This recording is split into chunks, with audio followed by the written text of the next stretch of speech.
마음으로 합독합니다. 시작. 그러므로 피차 권면하고 서로 덕을 세우기를 너희가 하는 것 같이 하라. 아멘. 자, 이 데살로니가 교회는 사도 바울이 2차 전도 여행 중에 세운 교회 중에 한 교회였습니다. 우리가 사도행전의 기록을 보게 되면 사도 바울이 사실 오랜 시간 머물지 못했던 그런 지역입니다. 새 일에, 새 안식일에 걸쳐서 복음을 증거했음에도 불구하고 그 지역의 수많은 이방인들이 주님 앞에 돌아왔고 또 예수를 믿고 구원받는 강력한 영혼 구원의 역사가 나타났던 교회입니다.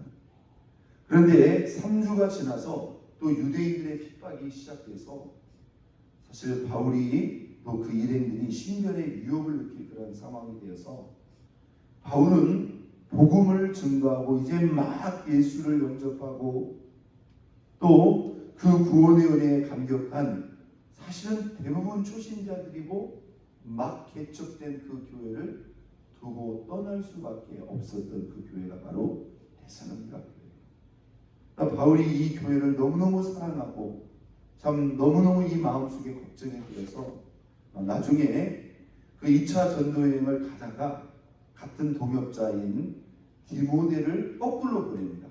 그저 이 교회 때문에 걱정이 된 사람들. 가서 확인을 해보니 사실은 대부분 초신자고 개척 교회였음에도 불구하고 바울이 떠나간 다음에도 이 교회를 향한 그 핍박이 멈추지 않았어요. 그럼에도 불구하고 이 교회 성도들이 너무나 신실하게 깨어서 하나님을 잘 섬기고 있다는 것을 사도 바울이 확인하고 너무나 기쁘고 감사해서 보낸 편지가 바로 데살로니가 전서가 되는 겁니다. 자, 이 교회가 참 이 신앙의 아름다운 그런 모습들이 많이 있었는데요. 그럼에도 불구하고 약간 사도 바울이 우려하고 염려할 만한 그런 문제점들이 있었어요. 자, 이 교회가 예수 그리스도의 재림에 대한 복음을 아주 뜨겁게 받아들이고 사모하는 그런 교회였습니다. 그런데 여기에 약간 부작용이 있었어요. 예수님의 재림을 사모함으로 깨어있고 또 그날을 바라보는 것은 긍정적이고 좋은 신앙인데 이게 너무나 극단적으로 치우치는 거예요.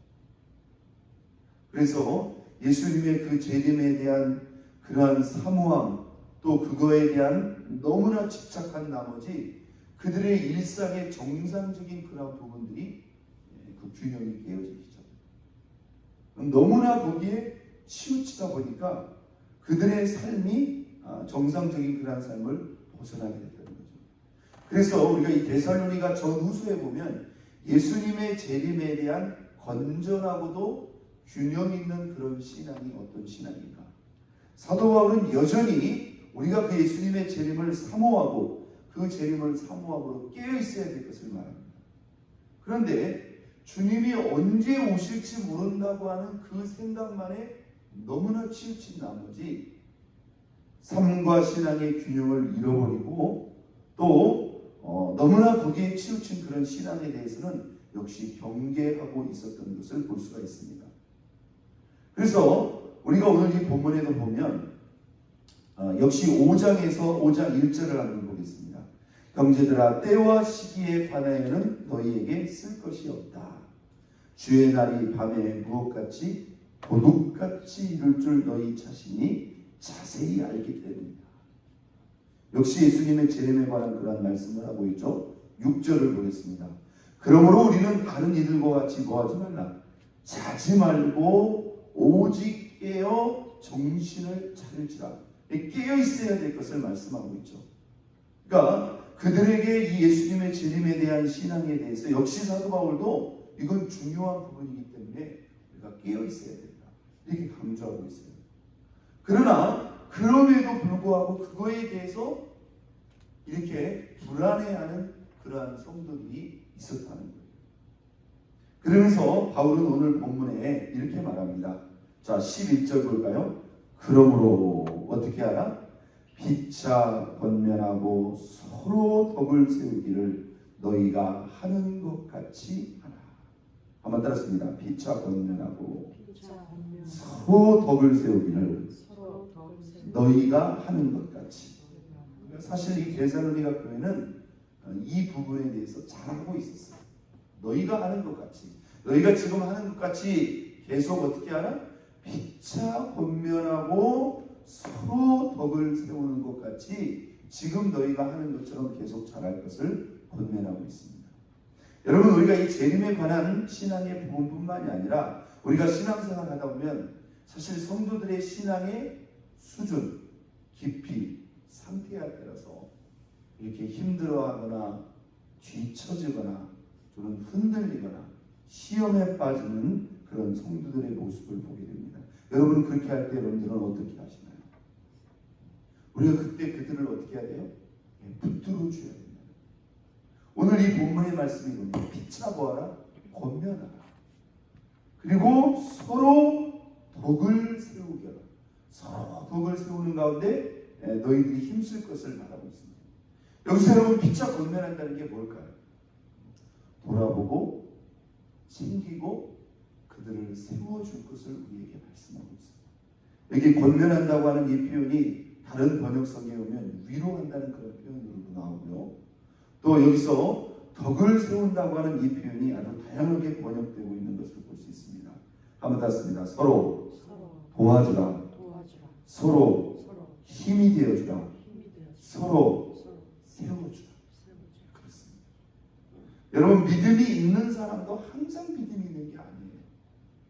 우리가 이 신앙의 도전과 시험이라는 게요, 우리가 교회 안에서 보이는 교회 생활 안에서만 오는 게 아니에요. 때로 우리 성도들 이렇게 보면은 가정적으로 위기가 올 수 있어요. 경제적으로 위기가 올 수 있어요. 또 이제 뭐 나이가 들어가시니까 갑자기 이 질병의 문제로 이게 신앙의 위기까지 그 사람을 뒤흔들어 놓고 힘들게 할 수 있다 없다 있어요. 어떤 사람은 자녀의 문제로, 어떤 사람은 가정의 위기의 문제로, 교회 안에서의 시험 외에 이건 어디까지나 뭐예요? 개인적인 그런 문제와 아픔과 도전으로 신앙의 위기가 찾아오는 경우가 있다. 왜 여러분, 이게 다 남의 일인 것 같지만 사실 뭐예요? 우리도 신앙의 여정 가운데 그런 크고 작은 위기에 봉착할 수 있어요? 없어요? 있어요. 그러니까 지금은 이게 남의 문제인 것 같지만 이게 우리의 문제가 될 수도 있는 거예요. 그래서 우리가 신앙생활 하면서 이렇게 피차 권면하고 피차 챙겨주는 이 신앙이 중요하다. 저는 이 부분에서 첫째는 우리가 서로 어떻게 해야 돼요? 중보할 수 있어요. 이게 형식적인 것이 아니라 이렇게 신앙생활을 하면서 뭐 우리 교회 성도님들 이렇게 많지 않지만 여러분 한 분 한 분을 이렇게 면밀히 살펴야 됩니다. 정말 힘들어서 그것을 잘 표현하고 잘 말하시는 분들은 사실 걱정이 안 돼요. 그런데 본인들의 개인적인 문제이기 때문에 혹여 목사님이 걱정하지 않을까, 성도들이 걱정하고 신경 쓰지 않을까 하면서 그것을 혼자 끌어안고 혼자 위기 속으로 그냥 뒤로 처지는 분들이 있어요. 여러분, 그럴 때는 어떻게 해야 되죠? 아이고 뭐 개인적인 문제니까 그냥 내버려 둬야지. 그렇습니까? 아니에요. 그래서 우리가 이 성도들을 이렇게 같이 예배 드릴 뿐만이 아니라 이렇게 교제하면서 또 서로 안부를 물으면서 어떻게 해야 돼요? 면밀히 체크하고 챙겨야 됩니다. 있습니까? 여러분, 하물며 교회를 나오지 못하고 예배를 드리지 못하는 상황은 그것은 말할 것도 없고요. 우리가 이렇게 신앙생활 하다 보면 사실 목회자나 성도들을 당황하게 하는 경우가 어떤 경우냐면 사실 교회를 이렇게 못 나오거나 안 나오거나 딱 드러나 버리잖아요. 그죠? 드러나기 때문에 이분 위해서 기도해야 되겠다. 이분 챙겨야 되겠다. 이분 찾아가야 되겠다. 이렇게 생각을 하는데 교회를 잘 다니다가 어느 순간 갑자기 사라지거나 무너지는 사람이 있어요. 이런 분들은 진짜 우리 스스로를 당혹하게 한대요.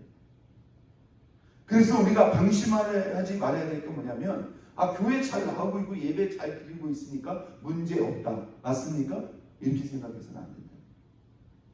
여기서 우리가 중요한 게 뭐냐면 바로 성도의 교제라는 것입니다. 교회를 못 나올 정도면 이미 상황이 쉬운 상황이 아니겠죠. 그러나 교회를 잘 다니고 있어도 이렇게 예배 드리면서 또 이렇게 식사하고 교제하면서 보면 어딘가 얼굴이 밝지 못하고, 그렇죠? 어떤 수심이 있는 것 같다. 이럴 때 우리가 어떻게 해야 되는 거예요? 두드려요.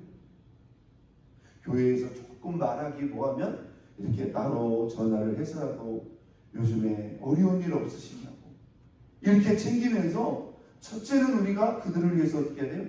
진심으로 기도를 해요. 그리고 그들에게 힘이 될 수 있는 것이 무엇인가를 우리가 생각해야 됩니다. 우리가 여러분 지난 주간 우리가 나눴던 그런 말씀, 로마서 15장에 이런 말씀이 있죠. 믿음이 강한 자는 믿음이 약한 자의 약점을 감당하고 그랬습니다. 여기서 이 약점이라는 게 뭘까요? 그 믿음의 한계선을 말합니다. 여러분, 깨어있고 영적으로 성숙한 사람은 사실 별거 아닌 것 같지만, 믿음이 약한 사람들에게는 그 별거 아닌 것도 뭐예요? 흔들릴 수 있고 넘어질 수 있다.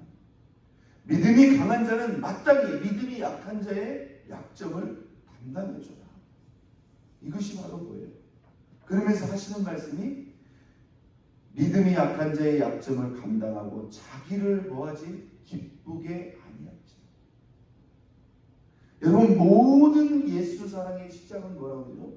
나보다 남을 먼저 생각하고 배려합니다. 오늘 이 본문에도 보면 서로 덕을 세우기를 그랬습니다. 우리가 이 신앙생활에 사실은 이게 상당히 성숙한 부분에 해당되는데, 믿음이 있으면서도 사실은 덕이 없는 경우가 많아요. 근데 이 덕이 뭐냐? 이게 관계에 관한 거예요. 그런데 이 덕을요, 조금 더 면밀하게 묵상해 보면 이 덕이 바로 뭐냐? 이게 예수의 사랑을 적용하고 실천합니다. 그런데 그 예수의 사랑이 뭐냐? 한번 땄습니다. 나보다 남을 먼저 생각하고 배려하고 섬기고 사랑하는 것이다. 할렐루야. 여러분, 덕은 어디서부터 시작되냐? 거꾸로 우리가 공동체 생활하면서 남 신경 쓰지 않고 그냥 나만 생각하는 거예요. 나만 생각하고 내 중심으로 행동하고 말하면 거기서 덕이 깨지는 거예요. 거기서 덕스럽지 못한 말과 행동이 나오는 거예요. 그런데 항상 보면 나보다 남을 먼저, 믿음이 약한 자는 믿음이 약한 자의 약점을 감당하라. 우리가 지난주 토요일날 잠깐 나눴던 그런 말씀, 아무 일에든지 다툼이나 허용으로 하지 말고 오직 겸손한 마음으로, 한번 땄습니다. 나보다 남을 낮게 여기고 나보다 남을 낮게 여기고, 이것도 뭐냐면은 남을 먼저 세워주는 거예요. 여러분, 이 인간의 이 자기중심적인 의식 가운데 그 특징이 뭔지 아세요? 이게 자기 교만이에요. 남을 낮추고 나를 자꾸 드러내고 나를 과시하려고 하는 거, 이것도 자기중심적인 뿌리에서 나오는 거예요. 여러분, 덕이 되겠습니까? 아니죠. 나를 조금 낮추고 다른 사람을 나보다 낮게 여기고 그를 세워주는 거예요. 이게 바로 뭐예요? 덕이라는 거예요. 그리고 자기 일을 돌아볼 뿐더러 또한 다른 사람의 일을 돌아보아 나의 기쁨을 뭐하게 하나? 충만케 하라. 다른 사람의 일을 돌아보아. 우리가 뭐 아주 이기적으로 생각하면, 아이고 내 신앙 내 믿음도 지키기 어려운데 언제 내가 다른 사람을 챙기느냐고. 그것은 우리가 신앙을 온전히 보는 게 아닙니다. 자, 오늘 이 사도 바울이 우리에게 주셨던 이 말씀, 자, 데살로니가 전서 5장 11절 다시 한번 읽고 우리가 적용하며 기도하기를 원합니다. 그러므로 피차보아라, 권면하라, 서로 덕을 세우는 일에 힘쓸 것을 우리에게 말씀하고 있습니다. 오늘도 저와 여러분들이 모든 순간 예수의 사랑을 우리 마음속에 품고, 우리가 챙겨야 될 사람이 있다, 우리가 도와줘야 될 사람이 있다, 우리가 힘이 되어줘야 될 사람이 있다, 서로 세워주는 이 시간, 이것이 바로 덕이 있는 시간이고 예수 사랑을 실천하고 적용하는 시간인 줄 믿습니다. 그래서 우리가 어떻게 가는 거예요? 함께 가는 거예요. 이게 교회 생활 바로 그 자체입니다.